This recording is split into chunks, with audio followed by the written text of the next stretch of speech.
Welcome to Carbon's DIY Garage.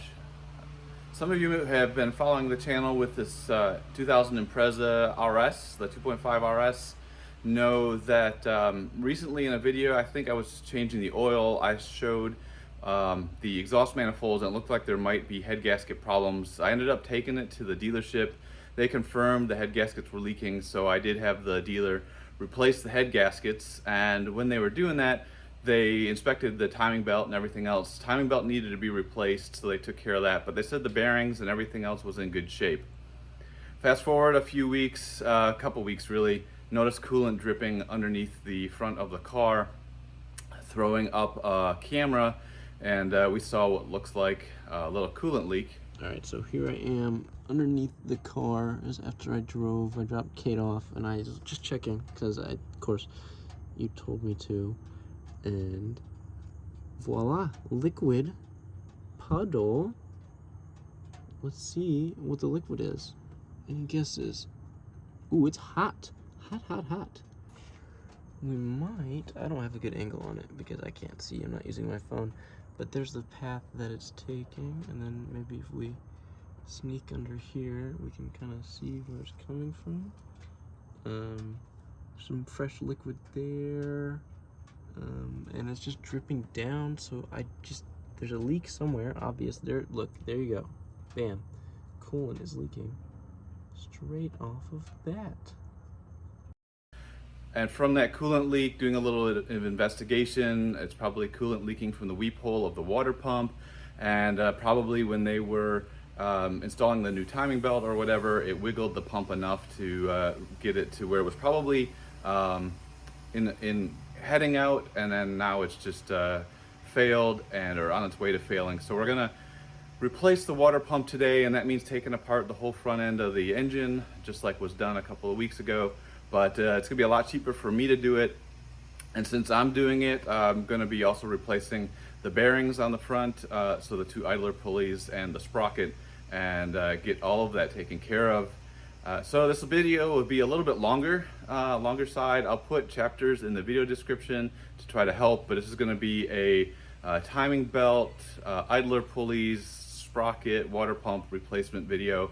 Get this car in good shape and hopefully never have to do this maintenance on this car again. It's got 237,000 miles and the vehicle can last a long time, so we might do it again, but not for quite a while anyway.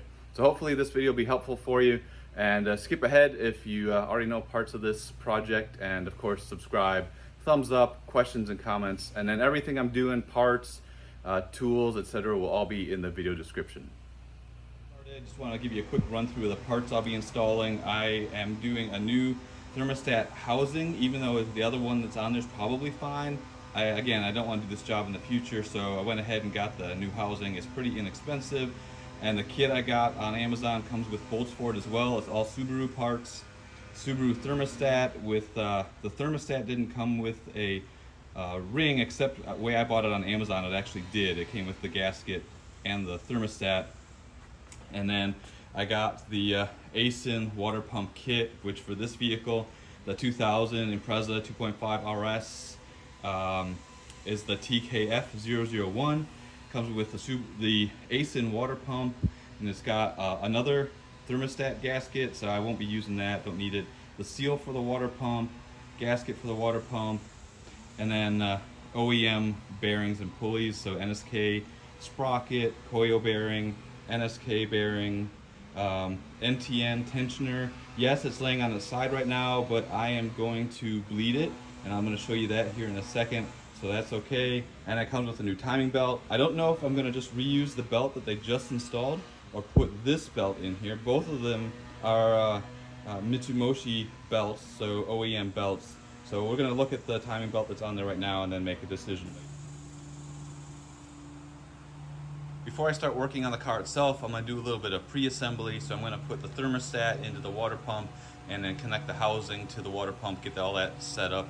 So this thermostat, it has this little jiggle pin on it. You want the jiggle pin to face towards the front of the car, so where the pulley is on the water pump. That's just how the factory manual says to do it. And of course you've got to put the O-ring or the gasket on the thermostat, make sure that's fully seated. And then just 2 bolts through the thermostat housing to hold the thermostat onto the water pump, and you torque each of those down evenly to 56.4 inch-pounds. And these are you use a 10mm socket on these bolts. And the outlet of the thermostat housing points in the same direction as the heater hose on the water pump.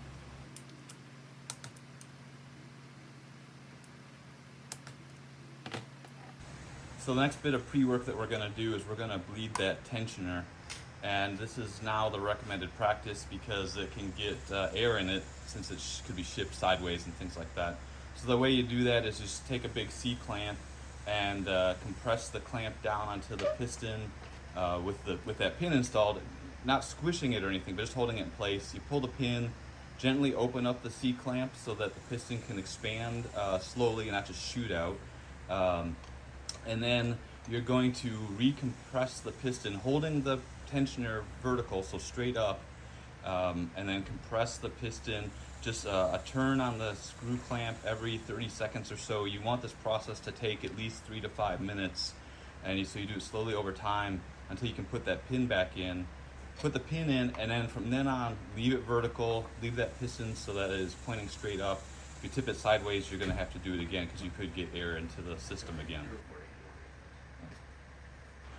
Didn't bore you with sitting here for 5 minutes watching the C-clamp go down, but it took a little bit to get it started because you need to get the C-clamp centered right on top of that piston, otherwise it's going to walk out. But you can see through the hole there, it's all the way down, and I can take this pin and just slide it back in, and I'll open up the C-clamp and then always keep it vertical just like this. Go put it on the workbench and not touch it again until it's time to install it. All right, I've gone ahead and put the car up on jack stands because it's going to make it easier to get to the radiator underneath to pull the coolant hoses off. But now we are going to remove the coolant tank and the radiator fans, and it's just pull a coolant hose out of the tank, 2 10mm bolts on the coolant fan or the coolant tank, and that'll pull right out. And then there's 2 10mm bolts holding each of the fans in place. And then there's 1 electrical connector down at the bottom of each fan that you'll need to reach down and release.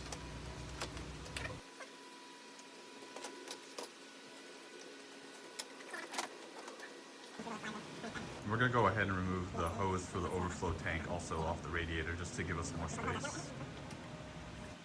Since we have to disconnect the lower radiator hose from the water pump outlet anyway, we're going to go ahead and use that as our method for draining the radiator. So we're going to loosen the screw clamp using a 10mm socket. We'll pull the radiator hose back off the water pump, and then we'll have our bucket in place to capture all the coolant that's going to come out both from the water pump and from that hose. While we wait for the coolant to drain out of the radiator, we're going to go ahead and remove the top pulley covers. It's 2 10mm bolts, or you need a 10mm socket, and then there's 1 nut that needs a 10mm socket as well. So take those 3 things off, the covers in 2 pieces, and then set those aside.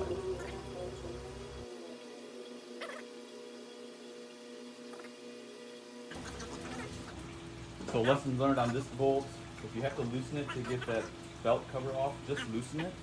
And the belt cover is slotted so you can pull it off. If you take the bolt all the way out, there's a nut plate on the back that will drop down, and we were lucky we could find it, get it with a magnet, but you really don't want to lose that thing. So, and this is also the bolt that the alternator pivots on when you loosen the tension, so you definitely want this back installed when you take the belts off. Lower radiator hose is just about done emptying, so we're going to go ahead and take the upper radiator hose off now to get more access to the front of the engine, and it's just 2 of those same screw clamps, and then take the hose off the engine. And we shouldn't get too much coolant, but we do have a bucket down there, of course, to capture anything. So the next thing we're going to do is remove the drive belt off of the alternator, and to do that we'll loosen the bolt on the little tensioner rod, and then actually screw the tensioner down to move the alternator, swing it down to loosen the tension on the bolt. And you probably need to loosen the bolt that holds the alternator to the air conditioning compressor, but we already did that when we took that belt cover off, so that one's already loose. For the air conditioning drive belt, it's the same 12mm socket. We're going to loosen the torque on the idler pulley, and then we'll use the tensioning jack screw to back the idler pulley up, so bring it up towards the air conditioning compressor enough to get the tension off the belt. We'll pull the belt off, and then this tensioner bracket needs to come off also, because we need that off for the work we're going to do underneath the timing covers, and that is also two 12mm bolts. Alright, so now for the part that I'm least certain about is getting the crank bolt off of the crankshaft pulley. You can get like a Subaru recommended tool that looks a lot like this, but it costs $70 to hold the pulley in place. I got this off Amazon for about 20 bucks, and it should do the job at least to hold the pulley twice. I don't plan on doing this again in the distant future. I don't feel like I need a $70 tool to be doing this all the time, but you just thread the bolts in. I only got 3 bolts into this one because I'm doing a test fit. The 4th bolt,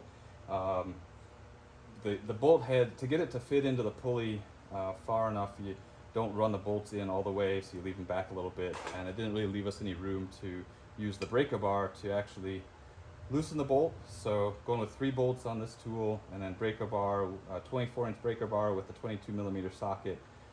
One of us will hold the crank in place, and the other one will use the breaker bar.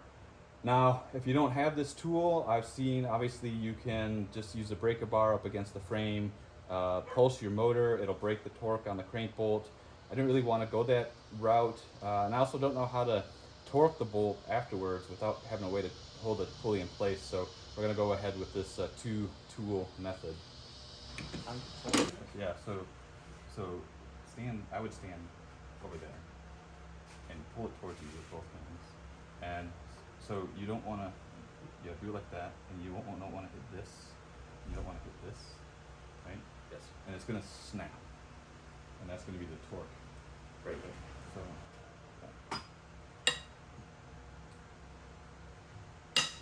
Keep going.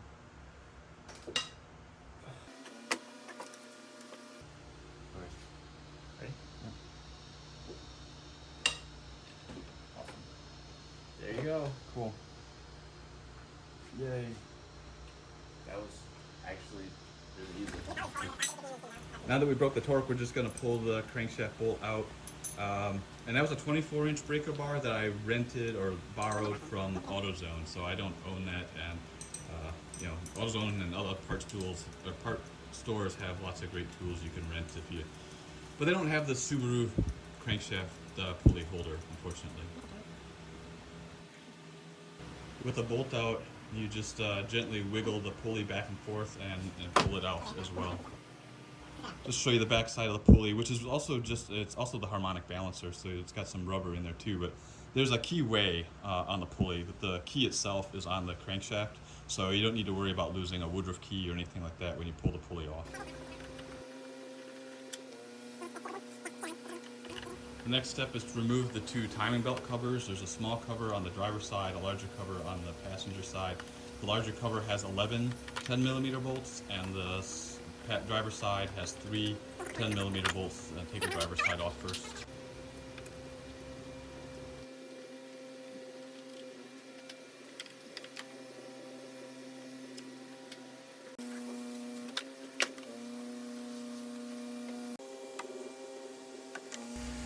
With the timing belt cover off, now we're going to remove the little guide that sits on top of the timing belt, get that off of the crank sprocket, and that's 2 10mm bolts.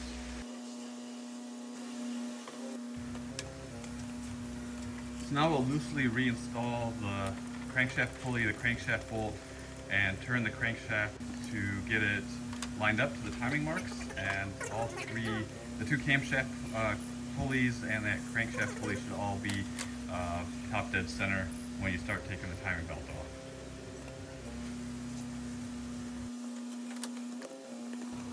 Alright, so we've done our rotation. You can see the crankshaft, the mark in the foreground and the mark in the background are lined up.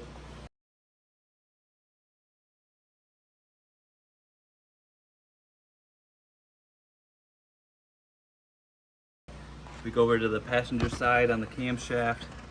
The mark is lined up with the crease, or it's not a crack, but the conjunction here of the two parts of the exhaust manifold and or the valve cover, I guess. And then over here on the driver's side, it's harder to see with the camera, but you can see the mark there on the camshaft and the cutout up here on the timing belt cover.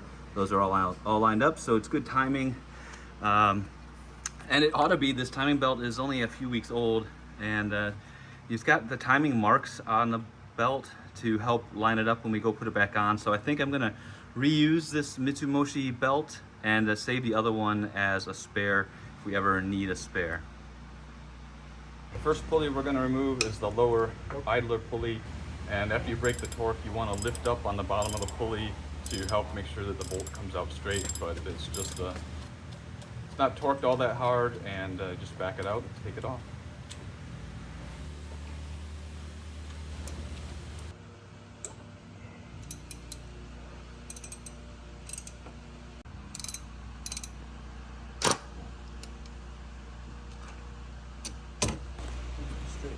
After the two idler pulleys off, you can just gently remove the belt. So I'm going to show you guys, when we pull the belt off, the timing marks, the camshafts both moved. The crankshaft is still dead center, but both of the camshafts moved, and so we're going to have to move both of those camshafts to get them back top dead center before we put the timing belt back on. With the timing belt off, we can now remove the sprocket that's directly below the belt tensioner. And next we can remove the tensioner, same 14mm socket on that one bolt holding the tensioner on.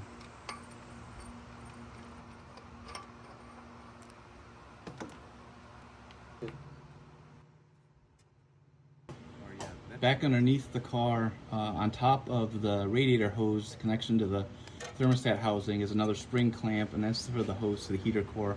So we need to remove that off of the water pump. And so that's just a pair of pliers to squeeze the clamp, back the clamp off, and then pull the hose off.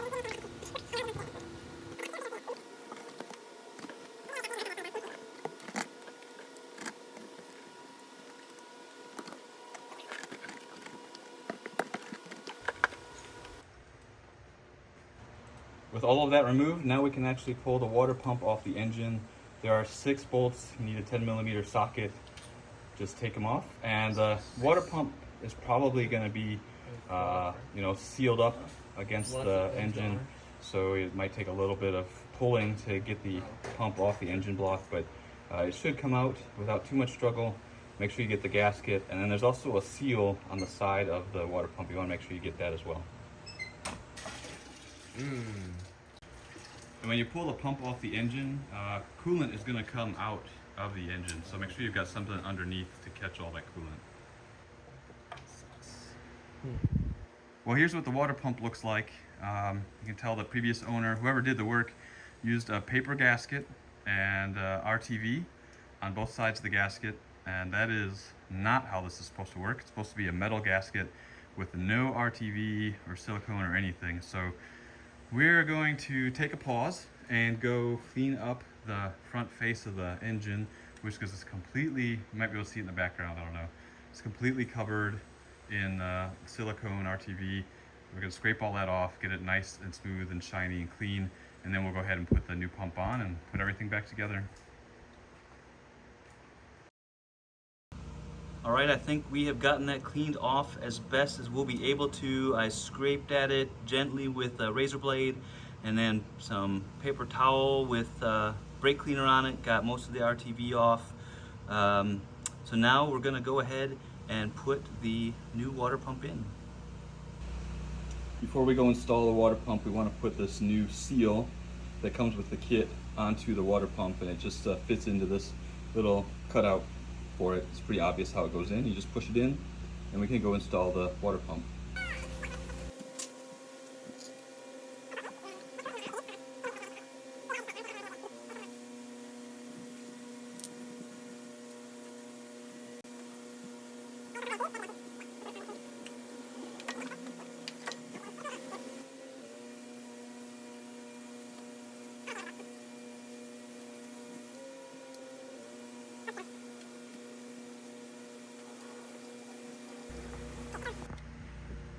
All right, the pump is in and all 6 bolts are snugged down. They're not torqued or tightened or anything like that yet, but just that 2 screwdriver method, it sounds great in practice, but we were really having a hard time because you got to have those bolt holes all line up pretty much perfectly to get the bolt started. So what we ended up doing, since there's 2 of us, I put 2 bolts in at the top and we put a bolt in at the bottom. Patrick underneath held the gasket and the bolt in at the bottom, and I put the 2 bolts in at the top and got both of those started, and then we got the bottom one started, and then it was easy after that. But you also have to compete with the fact that there's the seal over on this side that you just installed, and the ledge here on the pump slides right underneath this ledge on the block, and then there's also a seal on the timing belt cover on the back here. And so what I ended up doing that helped us a lot is I put just a thin layer of grease on this seal, so that way the pump could just slide across that sealing surface.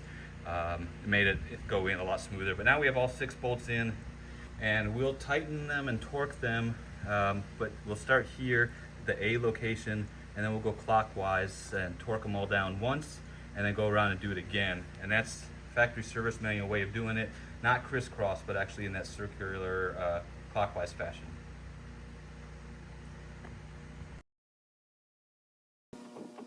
So now we're at the point of just putting everything back together. So we'll start by reattaching the 2 lower hoses, the heater hose and the radiator hose.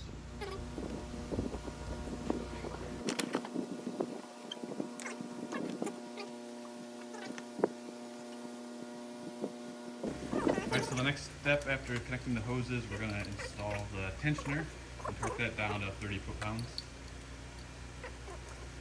When you install the tensioner, you want to hold it up against the bottom of the engine case that it kind of mounts into so that it doesn't get caught up against the water pump. And that way it'll be in a good position when you, after you torque it down, and then to hold the belt in place.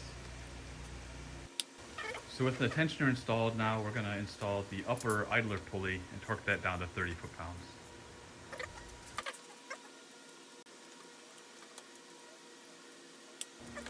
So next up, we're going to put the timing belt on, and before we do that, we want to check our timing marks and make sure that everything's good. So over here on the driver's side, you can see the mark and the cover are aligned, and we did have to turn it to get it back a quarter of a turn, and so you can just put a 17mm socket, I think, on that bolt, and it'll turn the camshaft. On the crankshaft, we are still aligned.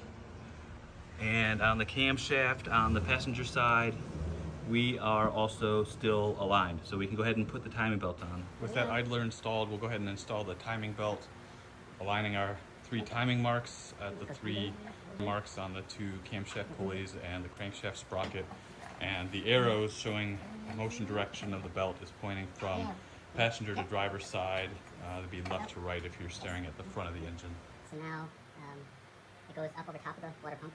So with the timing belt going across the passenger camshaft, under the upper idler, over the crankshaft sprocket, underneath the tensioner, over top of the driver's side camshaft sprocket, back underneath and over top of the water pump, and then it's going to come back over, and we're going to install the lower idler pulley and torque it to 30 foot-pounds. And last but not least, install the sprocket idler. It's arguably probably the harder one to get in because you have to get it to line up with the screw hole, but then also with the teeth to get it all to go right. So just be patient to get everything to line up. You don't want to cross thread anything, and you don't want to move the timing belt. We didn't get any usable video showing you installation of this one. I apologize for that, but it wasn't all that bad, but you definitely need to get it. You almost have to put it on the teeth and then roll the idler along the teeth until the bolt lines up with the hole. And it does require putting a little bit of tension on the belt, so keep good track of your timing marks as you manipulate everything. But once you get the bolt started, just make sure the belt doesn't get pinched at the back, and that it's up front like it's showing here in the video, and then bolt it up, torque it down. So the next thing we'll do is reinstall the timing belt guide over top of the camshaft sprocket. And we'll torque the bolts to 86.4 inch-pounds. All right, the belt is fully installed. All the timing is set up. It's in good shape. Everything's torqued. So now it's time to pull the pin on the tensioner and let it tension everything up. So Patrick will do the honors. Anticlimactic. It really doesn't move all that much, and but the belt is now going to be tensioned up, and we're in good shape. Before I put the timing belt cover back on and close everything up, I put the crankshaft pulley on and the bolt in, and we're going to turn the engine 2 revolutions. So you'll be able to see 2 revolutions here on the camshaft pulley, and we'll just check our timing marks after that and make sure that the timing is still good. After 2 complete revs, you can see the bright nail polish there. The marks are aligned. I can tell you the same is true on the driver's side. I'm going to pull the crankshaft bolt and the pulley off, but I'm assuming the marks are going to be lined up there as well. If not, you'll see tears in the next scene. Next up are the timing belt covers, the big one first, then the little one. 11 bolts on the big one, 3 bolts on the little one, 10mm socket. You don't have to torque them down. I'm sure there's a torque spec, but just get them tight and realize that there is a gasket of sorts on these covers, so make sure that the slots line up, and just take your time and you'll get it in no problem. With the cover installed, we can finally install for the last and final time the crankshaft pulley and crankshaft bolt.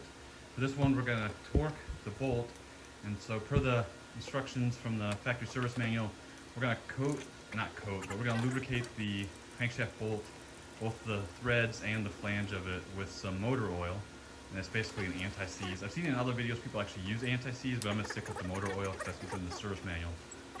Then we'll tank it and torque it to 33 foot-pounds, I think. And then once we do that, then we'll using our tool to hold the pulley in place, we'll torque it to the final torque of 133 foot-pounds. And it should only be about a 60-degree motion of that bolt to go from that initial torque to the final torque. With the crankshaft pulley installed and torqued, the next thing is to reinstall the bracket for the air conditioning belt idler.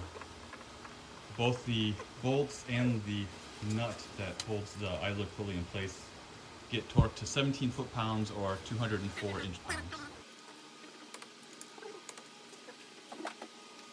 With the tensioner installed, we can go ahead and put on the air conditioning belt and then tension it up so that you can basically, it's tight when you can twist it about 90 degrees or so.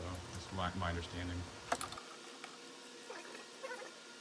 And then for the accessory drive belt, it's basically the same as removing it, put the belt on, and then use the jack screw on the alternator to raise and lower or rotate the alternator until you get a good tension on that belt also. And another thing you can use as a rule of thumb for belt tension is that if it moves around 1/4 of an inch when you give it kind of a hard push deflection, that's about the tightness that you want. So that 90-degree twist or that 1/4 inch deflection.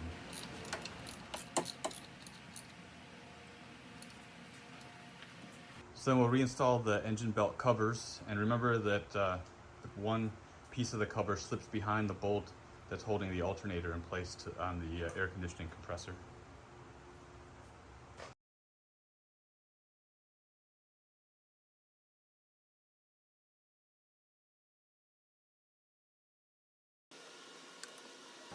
So now we'll reinstall the upper radiator hose and just tighten those clamps down to keep the hose in place. Next up is to remove the cardboard if you had some in front of the radiator to protect it.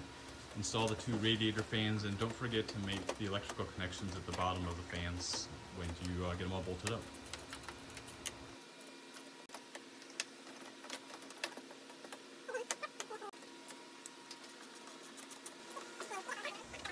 And the last thing to install before putting coolant into the system is just the overflow tank and its hose.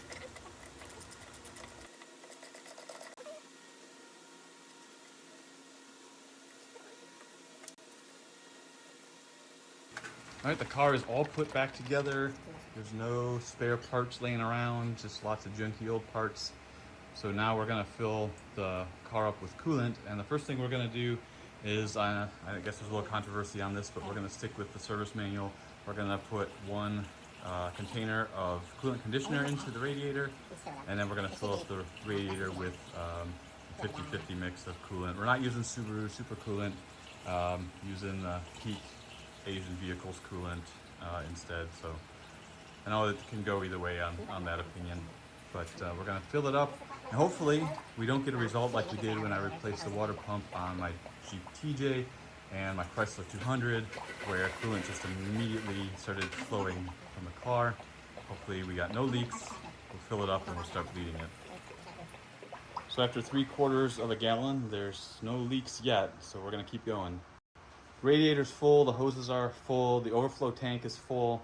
I've got some coolant in the top of this funnel. By the way, I'll leave a link in the video description for this thing. It is not the name brand, but it's working great, and finally broke down and got this to help with all the coolant work that I hate doing, but I've been doing recently.